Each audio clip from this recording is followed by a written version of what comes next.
भारतमा खास गरिकन हेर्ने हो भने मजदुरी गर्ने नेपालीहरू पनि छन्, सानोतिनो व्यापार बिजनेस गर्ने नेपालीहरू पनि छन्, त्यहाँ उद्योग धन्दा गर्ने नेपालीहरू पनि छन्, हजारौं लाखौंको संख्यामा स्टुडेन्टहरू पनि छन्। नोकरी गर्नेहरूमा पनि कोही होटल व्यवसायतिर नोकरी गर्ने मान्छेहरू छन्, जस्तै घरेलु काम गर्ने नोकरहरूमाथि त्यहाँ घरेलु हिंसा हुने गर्छ। ती घरेलु हिंसामा महिला कर्मचारीहरूमाथि पनि हुने गर्छ र पुरुष कर्मचारीहरूमाथि पनि हुने गर्छ। अत्यन्त बन्देजको अवस्था छ। फ्याक्ट्रीमा काम गर्नेहरूको आफ्नै काले समस्या छ, न्यूनतम वेतनको लागि सङ्घर्ष गरिरहेका छन्। त्यहाँ हुने साना साना इकाइहरूमा काम गर्ने भएको हुनाले सरकारद्वारा निर्धारित गरिएका कतिपय सुविधाहरूबाट पनि उनीहरू वञ्चित छन्। आधार कार्ड भनेको केवल बायोमेट्रिक परिचय पत्र मात्रै हो, तर त्यसको लागि जुन प्रोसेसहरू छ, बनाउने प्रोसेसहरू छ, अत्यन्त जटिल छ। खास गरिकन नेपालीहरूको लागि जटिल छ। निर्देशनभन्दा विपरीत गएर भए पनि यो प्रवासी नेपालीहरूको समस्या जुन मूल प्रहरीका नेपाली एकता समाजले उठाएको छ, यो अत्यन्त स्वागतयोग्य र राम्रो माग हो। यसलाई हामी समर्थन गर्छौँ भनेर चाहिँ हामीले संयुक्त रूपमा काठमाडौँमा आएर पत्रकार सम्मेलन पनि गऱ्यौँ। हाम्रो सङ्गठनभित्र विभिन्न प्रकारका मान्छेहरू आउने गरेका छन्, आएका छन्। जब उनीहरूलाई लाग्छ कि म यहाँ बसेर मेरो महत्त्वाकांक्षा पुरा हुँदैन भन्छन्, त्यति बेला उनीहरू चाहिँ निस्केर जान्छन्। निस्केर जाने बेला हाम्रो महत्त्वाकांक्षा पुरा नभएका कारणले निस्किँदैछौँ भनेर भन्दैनन्। ठाकुर सर, बिएल नेपाली सेवामा स्वागत छ हजुरलाई। धन्यवाद।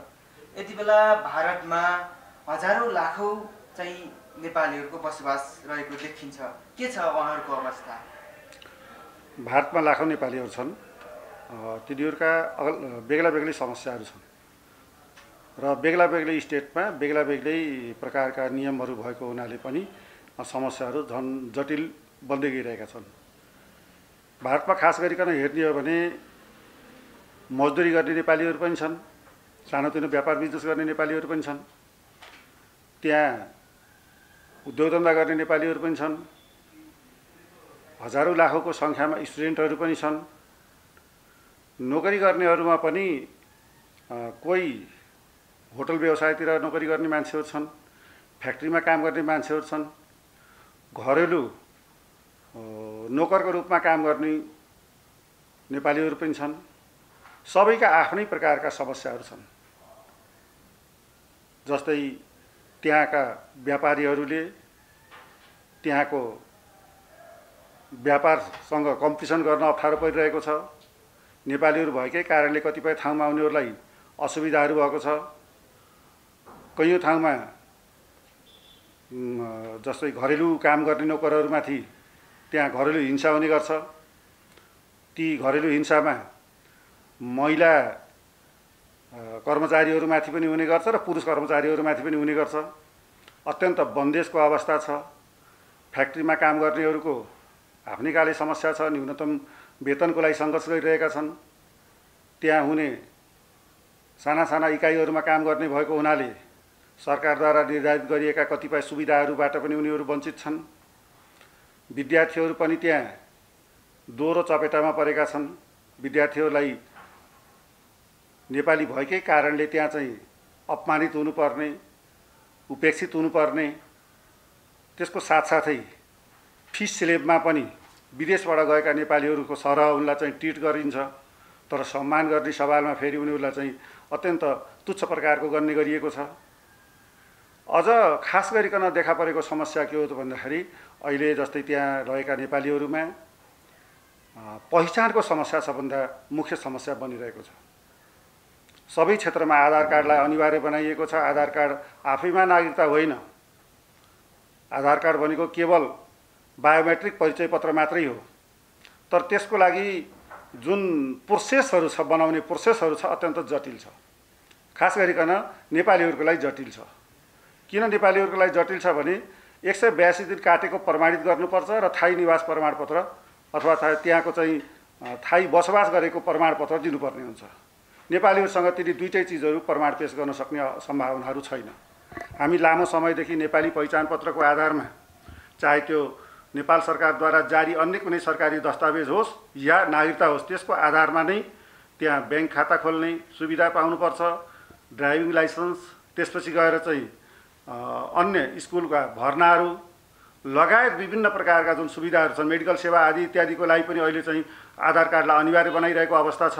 त्यसले गर्दाखेरि नेपालीहरूले अत्यन्त कष्टकर जीवन बिताउन परिरहेको छ। अब त्यसको लागि हामी लामो समयदेखि प्रयास गरिरहेका छौँ। पटक पटक नेपाल सरकारसँग, नेपाली दूतावाससँग पनि हामीले त्यसलाई चाहिँ अवगत गराएका छौँ ज्ञापन पत्रद्वारा। तर त्यस क्षेत्रमा खासै उल्लेखनीय प्रगति चाहिँ भएको हामी पाउँदैनौँ। यस प्रकारका समस्याहरू दिन प्रतिदिन झन् जटिल बन्दै गइरहेका छन्। त्यसका साथसाथै जस्तै हिमाचल भयो, पूर्वोत्तरका राज्यहरू भयो, त्यहाँ झन् अर्को एउटा चाहिँ डोमिसाइल सर्टिफिकेट र एलिजिबिलिटी सर्टिफिकेटको पनि कुराहरू आइरहेको छ। एलिजिबिलिटी सर्टिफिकेट र डोमिसाइल सर्टिफिकेट बनाउनको लागि अत्यन्त अप्ठ्यारो छ। त्यस्तै अर्को विद्यार्थीहरूको समस्या हेर्ने हो भने हजारौँ लाखौँको सङ्ख्यामा सिए पढ्ने विद्यार्थीहरू छन्, नर्सिङ पढ्ने विद्यार्थी छन्, इन्जिनियरिङ गर्ने विद्यार्थीहरू छन्।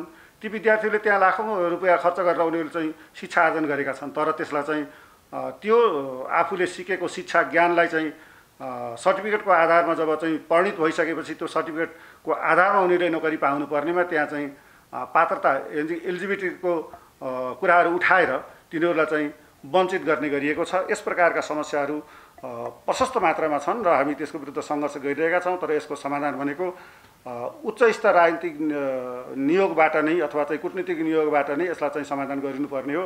त्यो भएको छैन र त्यो हुनुपर्छ भनेर हामी चाहिँ लगातार सङ्घर्ष गरिरहेका छौँ। यति बेला प्रवासी नेपालीहरूको मत अधिकारको बारेमा सदनमादेखि विभिन्न माध्यममा अहिले चर्चा रहिरहेको देखिन्छ। अब तपाईँहरूले पनि यसका बारेमा कैयौँचोटि कुरा मात्र उठाएको देखिन्छ, तर लागू भइरहेको छैन। आगामी निर्वाचनमा चाहिँ तपाईँहरूको अबका आन्दोलन के छन् त निर्वाचन सम्बन्धी? सबैभन्दा पहिला त कुरा मात्र उठाएको होइन, यो कुरा स्पष्ट हुनुहोस्। हामी जब संविधान सभाको निर्माणको प्रक्रिया चलेको थियो, 62-63 को आन्दोलनको लगतै प्रवासी नेपालीहरूलाई मताधिकार चाहिन्छ भनेर चाहिँ हामीले माग उठायौँ। त्यसको लागि भारतमा रहेका अन्य प्रवासी सङ्घ संस्थाहरूसँग पनि हामीले सहकार्य गऱ्यौँ। हालाकि अन्य प्रवासी सङ्घ संस्थाहरूको माउ पार्टीहरूले चाहिँ त्यसलाई चाहिँ स्वीकार गरेनन्। त्यसको बावजुद पनि उनीहरूले माउ पार्टीको चाहिँ निर्देशनभन्दा विपरीत गएर भए पनि यो प्रवासी नेपालीहरूको समस्या जुन मूल प्रहरीका नेपाली एकता समाजले उठाएको छ, यो अत्यन्त स्वागतयोग्य र राम्रो माग हो। यसलाई हामी समर्थन गर्छौँ भनेर चाहिँ हामीले संयुक्त रूपमा काठमाडौँमा आएर पत्रकार सम्मेलन पनि गऱ्यौँ, ज्ञापन पत्रहरू बुझायौँ। त्यति मात्र नेपालमा विभिन्न ठाउँमा सेमिनार, इन्डियामा पनि विभिन्न ठाउँमा सेमिनारहरू गऱ्यौँ र हस्ताक्षर अभियान सङ्कलन गऱ्यौँ। त्यति बेला तत्कालीन प्रधानमन्त्री गिरिजाप्रसाद कोइरालाले अहिले चुनावको बेलामा समयको अभाव छ भनेर चाहिँ त्यसलाई चाहिँ तर्काउनु भयो। तर त्यसपछि अहिलेसम्म कुनै पनि उल्लेखनीय भूमिका भएको छैन। सर्वोच्च अदालतले परमादेश जारी गरेर प्रवासी नेपालीहरूलाई मताधिकारको व्यवस्था गर्नुपर्छ भनेको पनि झन्डै 3-4 वर्ष जति भइसकेको छ।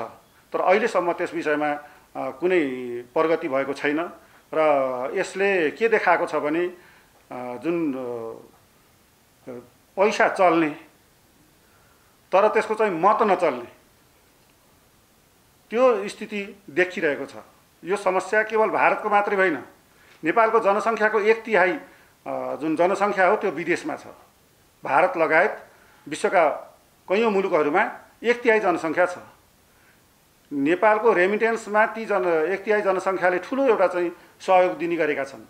तर त्यत्रो 1/3 जनसङ्ख्याको अभिमतलाई बाइपास गरेर यहाँ चाहिँ शासन व्यवस्था चलिरहेको छ।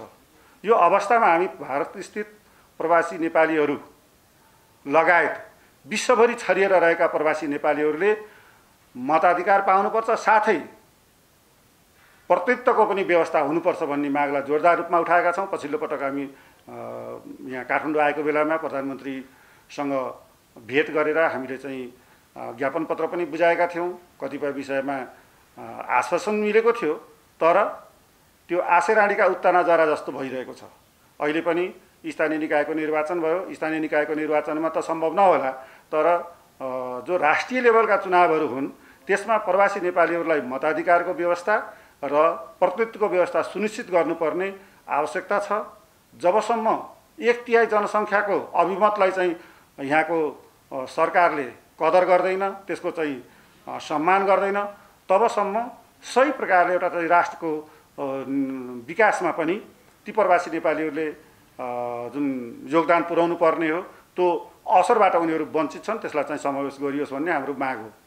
तपाईँको प्रवासी नेपालीहरूको मत अधिकारको बारेमा सर्वोच्चले त फैसला गरिसक्यो, तर तपाईँहरू चाहिँ त्यो फैसलामा चाहिँ कतिको सन्तुष्टि हुनुहुन्छ त? हामी सर्वोच्चको फैसलाबाट सन्तुष्ट हुने भन्दा पनि फैसलाबाट सन्तुष्ट हुने भने त्यसलाई इम्प्लिमेन्टको कुरा हो, त्यसलाई लागू गर्ने कुराहरू। कैयौँ विषयहरू हाम्रो संविधानमा राम्रा कुराहरू छन् तर त्यो व्यवहारमा लागू गरिएको छैन। मुख्य कुरा नीतिगत निर्माण गरेर मात्रै हुँदैन, त्यसलाई व्यवहारिक रूपमा कार्यान्वयन गर्ने कुरा हो।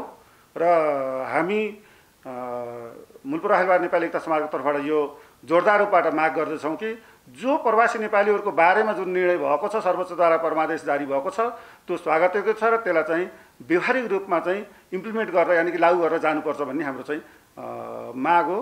र हामी त्यसमा आशावादी पनि छौँ र आशावादी छौँ भनेर हामी चाहिँ चुपचाप बसेका पनि छैनौँ। हामीले लगातार सङ्घर्ष गरिरहेका छौँ। जनदबाब दिनको लागि विभिन्न खाले कार्यक्रमहरू, विचारगोष्ठी, अन्तर्क्रिया, हस्ताक्षर आदि इत्यादि कार्यक्रमहरू सञ्चालन गरिरहेका छौँ। यति बेला तपाईँहरूको चाहिँ मूलप्रवाह अखिल भारत नेपाली एकता समाज दुई धारमा देखिन्छ। परिवर्तनका लागि चाहिँ तपाईँहरूले चाहिँ यी मोर्चाहरू चलाइराख्नु भएको छ, तर यति बेला दुई धारमा देखिन्छ। आधिकारिक चाहिँ तपाईँहरू हो कि देवबहादुरजीहरू हो त? अब मूलत हाम्रो मूलप्रवाह अखिल भारत नेपाली एकता समाज दुई धारमा छैन। मूलप्रवाह अखिल भारत नेपाली एकता समाज एक धारमै छ। त्यो धार के हो त भन्दाखेरि लाखौँ लाख नेपालीहरूको उन्नति र प्रगतिसित जोडिएको, नेपाली जनताको मुक्तिसँग जोडिएको विषय नै प्रमुख विषय हो। सङ्गठन निर्माणदेखि अहिलेसम्म आउँदाखेरि कैयौँ अवसरवादी तत्त्वहरूले, महत्त्वाकांक्षी तत्त्वहरूले सङ्गठनलाई तोडफोड गर्ने प्रयत्न गरेका हुन्। त्यो यो पहिलो पटक मात्र नभएर विजय शर्मादेखि लिएर डाक्टर बाबुराम भट्टराई अथवा बिचमा गएर अन्य साथीहरू कैयौँ पटक पटक यस प्रकारको घटनाहरू घटेका छन्। एउटा जसरी हामीले बिहान खाना खान्छौँ, बेलुकी खान्छौँ, साँझ खान्छौँ, अनि बिहान गएर चाहिँ चाहिने तत्त्व चाहिँ शरीरले ग्रहण गर्छ, नचाहिने तत्त्व विभिन्न प्रकारबाट बाहिर चाहिँ त्यसलाई निषेचित गर्छ। हाम्रो सङ्गठनभित्र विभिन्न प्रकारका मान्छेहरू आउने गरेका छन्, आएका छन्। जब उनीहरूलाई लाग्छ कि म यहाँ बसेर मेरो महत्त्वाकांक्षा पुरा हुँदैन भन्छन्, त्यति बेला उनीहरू चाहिँ निस्केर जान्छन्। निस्केर जाने बेला हाम्रो महत्त्वाकांक्षा पुरा नभएका कारणले निस्किँदैछौँ भनेर भन्दैनन्। उनीहरूले नेतृत्वमाथि हिलो छाप्ने, आरोप लाउने यो पुरानो परम्परा हो र अहिले त उहाँहरूले गर्नुभएको छ। यो कुनै नयाँ चिज पनि होइन। यसलाई हामीले दुई धारको रूपमा पनि हेर्दैनौँ। यो खासै दुई धार होइन। मूलत के हो त भन्दाखेरि आफ्नो महत्त्वाकांक्षा पुरा नभएपछि कतिपय अवसरवादी महत्त्वाकांक्षी साथीहरूले एउटा चाहिँ बहाना खोज्नुभएको छ, एउटा समानान्तर समिति गठन गर्नुभएको छ। त्यसको कुनै औचित्य छैन। अब तपाईँहरू नै हो यसको चाहिँ आधिकारिक आधार भन्ने चाहिँ के छन् त? प्रमाणहरू, आधारहरू के? मुख्य आधार त के हो भने हाम्रो मूलप्रवाह नेपाली एकता समाज एउटा चाहिँ रजिस्टर्ड सामाजिक सङ्गठन हो, होइन? यसको चाहिँ एउटा आफ्नै नियम पद्धति पनि छ। नियम पद्धतिको आधारमा हामी चलेका छौँ। हाम्रो 8औं अखिल भारत सम्मेलन भव्य रूपमा सम्पन्न भइसकेको छ, नयाँ बडी इलेक्टेड भइसकेको छ। 7औं अखिल भारत सम्मेलनद्वारा निर्वाचित कतिपय साथीहरूको मृत्यु भयो, कतिपय साथीहरू स्वदेशतिर आउनुभयो, कतिपय साथीहरूले सङ्गठन छोडेर जानुभयो। त्यसले गर्दाखेरि बिचमा हामीले चाहिँ सङ्गठन परिचालन गर्नको लागि सम्मेलनद्वारा 7औं सम्मेलनद्वारा निर्वाचित केन्द्रीय समिति अल्पमतमा परेको हुँदाखेरि हामीले एउटा कोभिडको बेलामा भए पनि भर्चुअल भेला गरेर त्यसलाई चाहिँ एउटा चाहिँ वैधानिकता दिएर एउटा प्रतिनिधिमूलक तयारी समिति गठन गरेर हामीले एउटा सम्मेलन गरेर अगाडि बढिसकेका छौँ। अब यही नै यसको एउटा वैधानिक पाटो हो। किनभने वैधानिकताको लागि अरू सबै कसैले के दावा गर्न सक्छ, कसैले के दावा गर्न सक्छ। मूलत के हो त भन्दाखेरि सङ्गठनका अधिकांश समितिहरू बाट प्रतिनिधित्व गरेर लगभग अहिले हामीले चाहिँ जुन सम्मेलन गऱ्यौँ त्यसमा 250 जति चाहिँ नगर समितिहरूबाट प्रतिनिधित्व भएको थियो। भारतका अधिकांश स्टेटहरू जहाँ जहाँ हाम्रा सङ्गठनहरू थिए त्यहाँबाट प्रतिनिधित्व भएको थियो र व्यापक प्रतिनिधिहरूको बिचमा सम्मेलन सम्पन्न भएको छ। अहिलेसम्मकै सम्मेलनको इतिहासलाई हेर्दाखेरि सबैभन्दा बढी प्रतिनिधित्व भएको, सबैभन्दा बढी नगरहरूको प्रतिनिधित्व भएको र सबैभन्दा बढी जनसहभागिता भएको चाहिँ सम्मेलन सम्पन्न भएको छ। यो हाम्रो मात्र मूल्याङ्कन होइन, अन्य विरोधी सङ्गठनहरूको पनि मूल्याङ्कन हो। त्यसै आधारमा नै हामीले यो वैधानिक हो, यो हाम्रो चाहिँ चलिआएको मूल प्रवाहको मूल ट्रेन नै हो भनेर चाहिँ दावा गरेका छौँ र यही नै सत्य हो। अन्त्यमा चाहिँ मैले सोध्न भुलेका र छुटेका तपाईँले भन्नै पर्ने कुरा केही थियो कि? मूलत हामी रोजीरोटीको खोजीमा विदेश हिँड्न बाध्य भए तापनि हाम्रो राष्ट्र नेपाल हो। हाम्रो भौतिक शरीर प्रवासमा होला तर आत्मा नेपालमा छ। नेपालमा जुन प्रकारले अहिले चाहिँ राष्ट्रियताप्रति चाहिँ नजरअन्दाज गर्ने कामहरू भएको छ, राष्ट्रियतालाई धरापमा पार्ने जस्ता कामहरू भए। एमसीसी पास भयो, अहिले एसपीपीका कुराहरू आइरहेको छ। त्यति मात्र होइन, नेपालको भारतीय साम्राज्यवादद्वारा अधिकृत जमिन पनि अहिले फिर्ता भइरहेको छैन। एकातिर राष्ट्रियताको समस्या छ, अर्कोतिर हामीले वर्षौँदेखि सङ्घर्ष गरेर ल्याएको गणतन्त्र अहिले धरापमा छ। राजावादीहरू सक्रिय रूपमा अगाडि आएका छन्। आफूलाई चाहिँ कम्युनिस्ट बनाउनेहरू पनि कम्युनिस्ट विचारधाराद्वारा भ्रमित भएर अथवा चाहिँ त्यसबाट बाटो छोडेर उनीहरू चाहिँ हिन्दुत्ववादीहरूको एजेन्डा बोकेर अगाडि बढिरहेका छन्। अब नेपाललाई गणतन्त्र समाप्त गरेर यहाँ हिन्दू राष्ट्र, त्यसपछि गएर राजाको पुनर्स्थापना गर्ने जस्ता चाहिँ कुराहरू भइरहेका छन्। यो अवस्थामा हामी प्रवासी नेपालीहरूले नेपालको गणतन्त्र, धर्मनिरपेक्षता र संविधानको रक्षाको लागि चिन्ता गर्नुपर्ने आवश्यकता छ। राष्ट्रियताको रक्षाको लागि चिन्ता गर्नुपर्ने आवश्यकता छ। त्यति मात्र होइन, संविधानमा भएका कतिपय गलत तत्त्वहरू हटाउनु पर्ने आवश्यकता पनि छ। जस्तै चाहिँ यो सङ्घीयता। भारत एउटा चाहिँ फेडरल डेमोक्रेटिक कन्ट्री हो, ठुलो देश छ। भारतको जनसङ्ख्या धेरै छ, भारतको धेरै प्रकारका जात जातिहरू त्यहाँ बस्ने गर्छन्। त्यहाँ चाहिँ धेरै राष्ट्रियता बोकेको देश हो। तर नेपाल मोनोनेसन कन्ट्री हो, एकल राष्ट्रियता भएको देश हो। यहाँ चाहिँ सङ्घीयता फलिपाप हुन सक्दैन। यो चाहे त्यो जातीय क्षेत्रीयताको आधारमा होस्, चाहे आर्थिक अवस्थाका आधारमा होस् या भौगोलिक अवस्थाका आधारमा होस्, नेपालको लागि सङ्घीयता उपयुक्त व्यवस्था होइन। यहाँ सङ्घीयता खारेज गरिनुपर्छ र सङ्घीयता खारेज गरेर सङ्घीयताको लागि जुन खर्च भइरहेको छ, सङ्घीय संरचनाको लागि जुन खर्च भइरहेको छ, खास गरिकन प्रदेश सरकारहरूको लागि जुन खर्च भएको छ, त्यो फिजुल खर्ची हो। त्यो फिजुल खर्ची रोक्नुपर्छ र स्थानीय निकायलाई अझ दह्रो गरेर स्थानीय निकायलाई चाहिँ अझ मजबुत गराएर जनतालाई चाहिँ गाउँ टोलमै अधिकार सम्पन्न गर्ने गरी शासन व्यवस्था चलाउनु पर्ने आजको आवश्यकता हो। समय र विचारको लागि धन्यवाद सर। धन्यवाद।